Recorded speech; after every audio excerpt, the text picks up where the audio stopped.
Hello, is my screen visible? Absolutely, yes. Yeah, okay. So, hello everyone. My name is Ankita and I'm a first year PhD student at the Energy Policy and Modeling Group, MARA UCC. And I'll be talking about a low energy demand pathway for Ireland.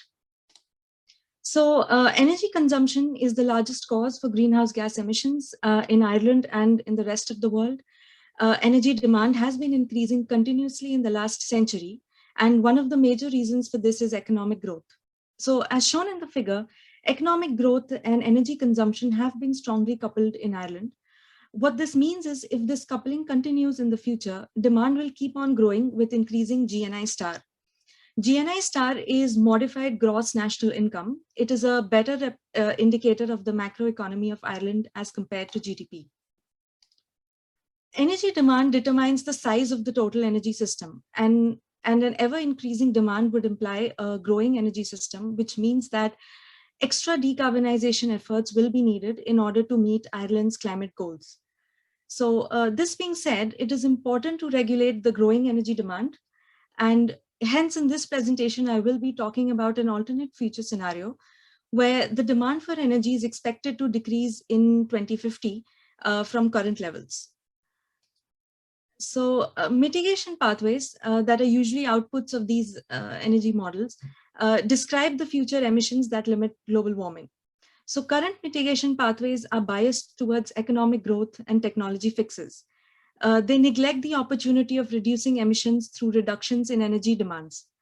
So the IPCC's 2018 report emphasizes that in order to limit temperature rise to 1.5 degrees Celsius, it is important to reduce annual carbon dioxide emissions to net zero by 2050. And one of the major highlights of this report is the use of carbon dioxide removal by the use of negative emission technologies. Although these technologies postpone the need for immediate action to meet climate goals, they have some risks that include adverse impacts on the ecosystem or biodiversity.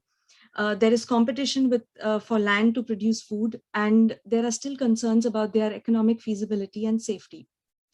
So these mitigation scenarios focus on the supply end because integrating such measures are straightforward in the current frameworks, whereas demand side mitigation options are currently underrepresented, especially the non-economic factors that could change energy service demand levels. So this is mainly because energy service demands are dependent on behavior and lifestyle. And because these are dynamic factors, it's difficult to sort of integrate in existing models.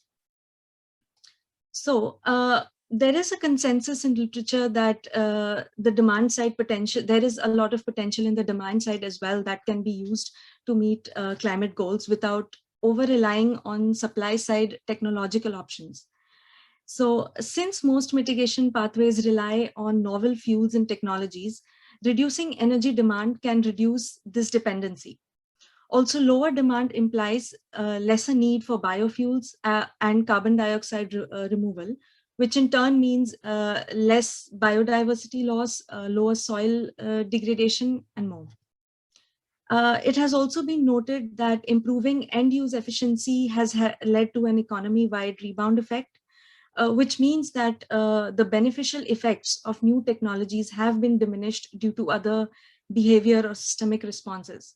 So, but when energy demand is decreased, such effects can be absorbed by the system. And further, reducing energy demand reduces the size of the energy system, which makes it easier to decarbonize and achieve climate goals. Ireland has significantly increased its climate mitigation ambition, with current government committing to reduce greenhouse gas emissions by an average of 7% per year till 2030 and achieve net zero by 2050. These targets are really hard to achieve without the low energy demand scenario, which I'll be discussing further.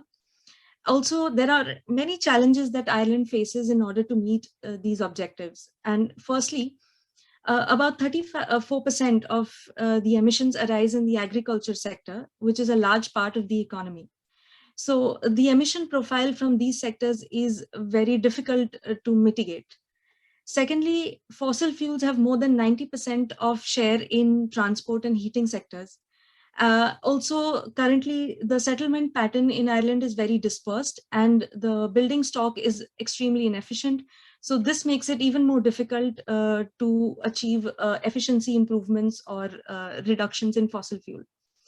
And finally, the electricity grid is relatively isolated. So integrating high amounts of renewable energy sources is also challenging. So keeping these challenges in mind, it is easier for Ireland to achieve its mitigation objectives by following a low energy demand pathway. For our purpose, we've used the Times Ireland model, which is a successor of the Irish Times model, which was developed in UCC for over a decade, and it has been recently finalized. The four main sectors in this model are the transport, residential, industrial, and services. The low energy demand pathway is a mitigation pathway that is not biased towards economic growth or novel technology and fuel fixes. This pathway revolves around the idea of reducing energy consumption through changes in behavior and lifestyle, such as walking, cycling instead of using private cars, living in smaller and efficient homes. This pathway also includes other mitigation options, such as increasing efficiency of end-use service demands, planning denser growth for cities, which could reduce travel distances, economic restructuring such that the industry and services can become less energy intensive. An important point to note here is that reduction in energy demand through these changes in no way means compromising with quality of life or end user satisfaction. I will now begin describing the assumptions in the low energy demand pathway for Ireland that we've designed. This design is a result of the interactions between the ideas discussed in the previous slide. So starting with the transport sector, we assume that the freight levels go back to 1995 level by improving logistics and reducing distances. So as shown in the graph, in the business as usual case, or the base case, demand for freight keeps increasing with economic growth. But in the LED scenario, economic growth and demand is decoupled. Next, passenger kilometers are assumed to decrease to 12,000 by 2050, 12,000 passenger kilometers per capita. Currently, this number is about 17,000 passenger kilometers per capita. And this reduction is to be achieved through shorter distances, use of more public transport, and increasing occupancy of vehicles such as ride sharing. In the low energy demand pathway, we assume that private car usage will decrease, but other modes such as public transport, buses, Luas, train will increase. Active modes, walking and cycling will also increase. Next, for the residential sector, we assume that the living space per person will be about 42.5 meters square by 2050. Currently, this number is about 60 square meters per person, and this is mostly because 70% of the Irish population currently lives in under-occupied dwellings, and 42.56 is the European average. We also assume that old houses will be retrofitted and new homes will be A-rated. Building energy rating, that basically indicates the energy performance of a house. So as a result of these measures, we see that space heating will go down because houses are more efficient now, but pumps and fans have a greater share now in LED because A-rated homes need more mechanical ventilation, especially during summer. For the industry sector, we assume that the energy intensity to decrease by 45% by 2050, and it is to be achieved through dematerializing the economy and scaling up efficiency efforts. Energy intensity here implies energy consumption per unit of GDP. And we also assume that cement demand will go down and it will be replaced by other sustainable materials. And finally, for the service sector, we assume that per capita space will remain more or less constant at current levels, and public lighting units will remain constant at 2040 levels. So as mentioned previously, the final energy demand determines the size of the entire energy system and the decarbonization efforts needed. So since in the low energy demand pathway, the size of the system is smaller, marginal emission price is also lower. The low energy demand pathway also requires very low investments in the energy system, decreasing the cost of the entire system as compared to the base case. And the emissions as well are lower in the energy demand scenario. And another point to note here is the use of negative emission technologies. Negative emission technologies remove and store carbon dioxide from the air. And among the available technologies, we've used bioenergy with carbon capture and CCS, known as BECCS.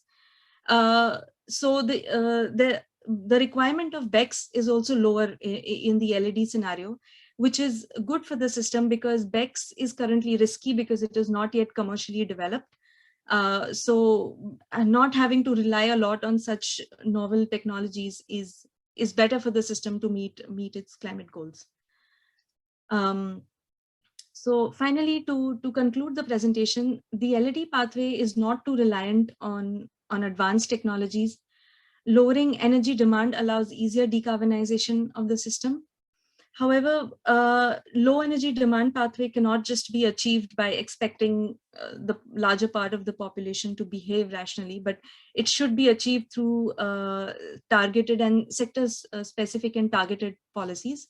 And also there are some investments that will be needed in the infrastructure or in the energy system that we have not accounted for in our study right now, but we must remember that these will be required later on.